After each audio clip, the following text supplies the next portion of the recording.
Hello Sebastian, and thank you for having us here in Hirschberg, close to Heidelberg at Corteco. Could you explain us a little bit more about your role, what you are doing here, or what Corteco is doing here? Sure. Thank you for joining us here today. We are here in our central distribution center in the near Heidelberg and also near Weinheim, where Freudenberg has its headquarters. I'm with Corteco now for 10 years. My role is Director, Category Management, Vibration Control and Market Intel. And part of that role is also to lead the Data Management Group, which is responsible for everything related to TechTalk. So you are the guy who needs to make sure that you bring your data as accurately as possible into the TechTalk format. We are. It's a larger team by now. Our data manager, Arnaud Portales, is taking care about that. And it has developed from a small operation to nowadays really a large focus team for this topic. So you are involved in bringing the data into the TechTalk format for your whole time here at Corteco, or? I've always been involved with Tech Alliance. Since the roles I've worked in product management, and nowadays I have created the team. We have decided that we need a full team to take care about this about 4 or 5 years ago, and it has been my role to build this up as part of our category management team. So if you compare your work today with what you have done 10 years ago, how has it changed? That's a very good question. When I think back 10 years ago, everything related to TechTalk was really about the print catalog. And these print catalogs were like pieces of art. It would be like a phone book. Yes, you would have this massive project to create the catalog for the next 1 year or 2 years.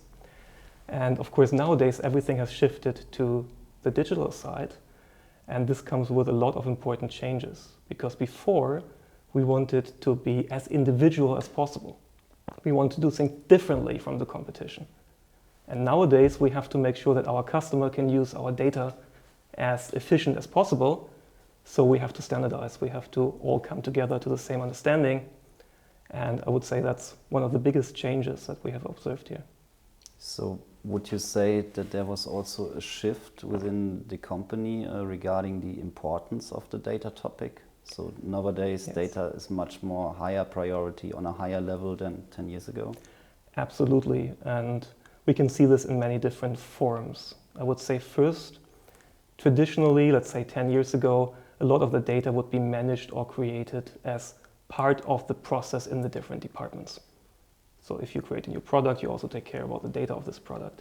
And this now really has shifted into a specialist function with a dedicated team, because we have understood that nowadays it has an importance that can no longer be managed by the site, but it needs its own focused activities to make sure that the customer gets all the information they need to really reliably identify the spare parts. So now working with data is like a dedicated expertise you are building up it's a central role instead of having it spread across the departments. Yes, absolutely. It really has become a central role because, of course, we see a shift from the manual research to a more and more automated task. And with this comes also a specialized IT skill set, the need for more advanced tools. And nowadays we have this data management team, which has been growing a lot over the last years. And they are serving as a service function for our product specialists, for our category management, very closely connected with them. And take care about everything related to standardization, our data KPIs, and of course the data delivery. I think if we would be on our own little island and the customer could just buy Corteco, we wouldn't have to change anything, right? Because there are many different ways how you can present your products inside one data standard, and they're all good, they're all correct. So I think it's also important always for me to explain to the team that your new KPIs are not about correcting mistakes. But of course, our customers nowadays, they need to integrate our data into their systems. They all run their big digitalization projects in order platforms, web shops, and for our customers, the value really is in standardization and making sure that they can learn one way to search a product and it's always the same no matter which brand they're buying. So we have to be guided by these needs by our customers, and that's why we invest time and effort also to change from one well-working, accurate system to another one which is now standardized. Okay, you spoke about our KPIs. So beginning of the year, we started to introduce some new KPIs. Some would say some more harder KPIs, and we also introduced a new data quality standard, which is the TechDoc Premier Data Supplier, which you guys were one of the first companies to achieve this badge. So what's your opinion of making the standard better? So is it for you? Is it like you receive an email from us or like an introduction of the new KPIs and you think, oh my God, there's so much more work to do? Or is it also appreciated from a data manager perspective? It's absolutely appreciated. And of course, in the beginning, it was also a big uncertainty because we were informed that there are new KPIs and what does it mean for us? What we really liked that from the beginning, your expert teams in the DQM department were willing to connect with our experts, and there was a very frequent exchange. So when we understood what's behind that this is driven by a real customer need to standardize a lot, we said, okay, that's something we have to get behind. So we have to invest to make it possible. And you mentioned that we did it. We achieved it in the first month of the delivery, and that's something we and all the teams are extremely proud about because it required... That's really great. So as I said, you were one of the first companies who achieved it. Congratulations Thank from you. our side again.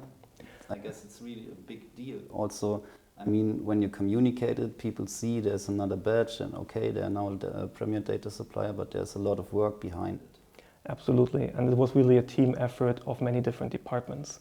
So I mentioned data management, and of course in the data management team we try to do as much in mass analysis as possible. But you always reach the point where you will need the product expert to really go into detail, check individual cases, takes decisions.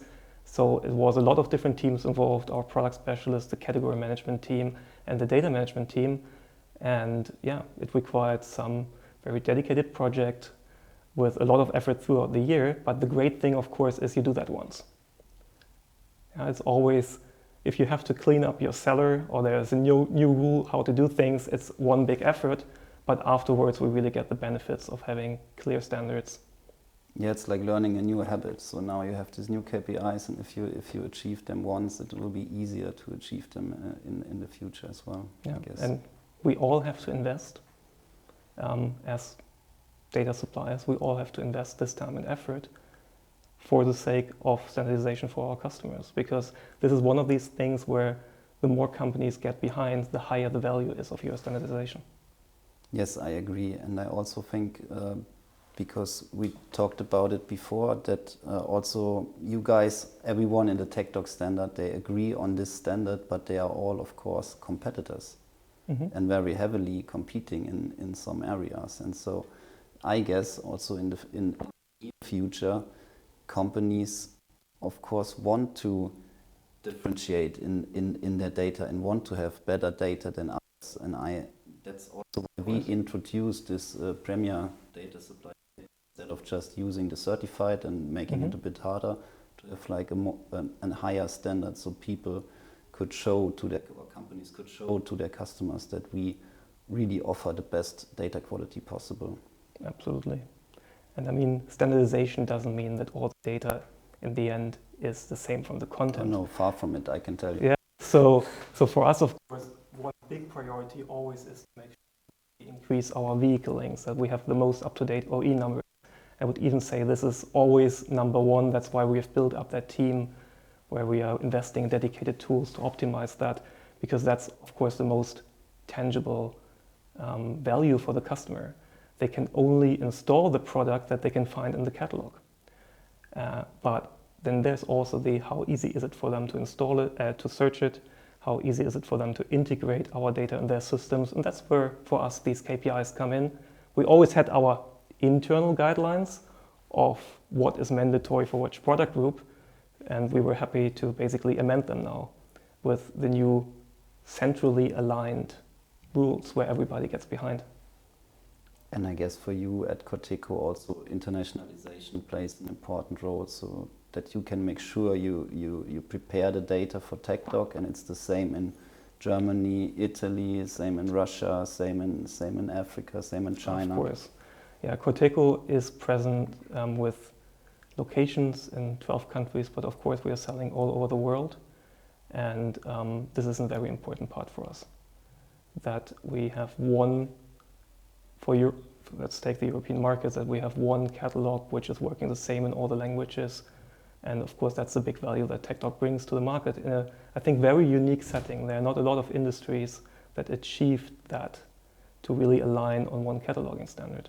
No, it's a bit like Google, but Google is a very bad comparison because they get some bad publicity. But definitely it is good, because I put my data into TechDoc and it's available on every POS across the world, basically. Absolutely.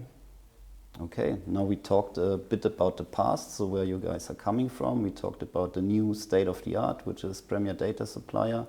We are both kind of youngish still, so there's a long way to go for us. So in your opinion, what's next? So what's the future of data and replacement parts data?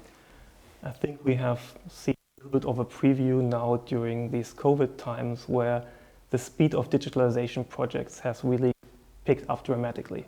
So even the most traditional industries or customers would now invest in web shops, in ordering platforms. And of course, this is a great trend which will just accelerate the need for better and better data quality.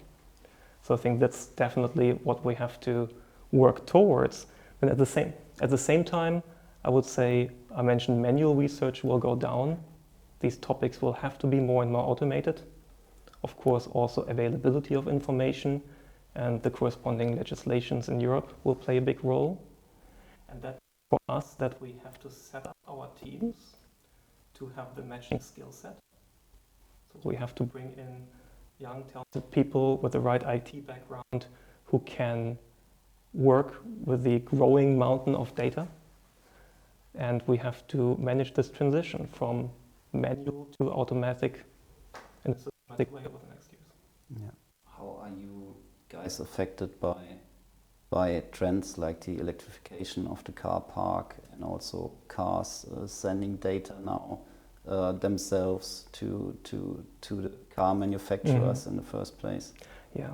So all of our parts have in common that they themselves are not recording information.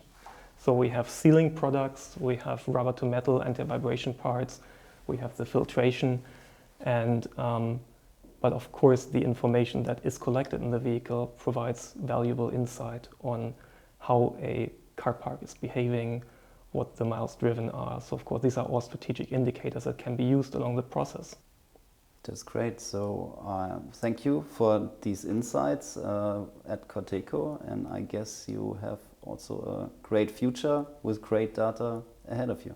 Thank you very much. Pleasure having you here. Thanks.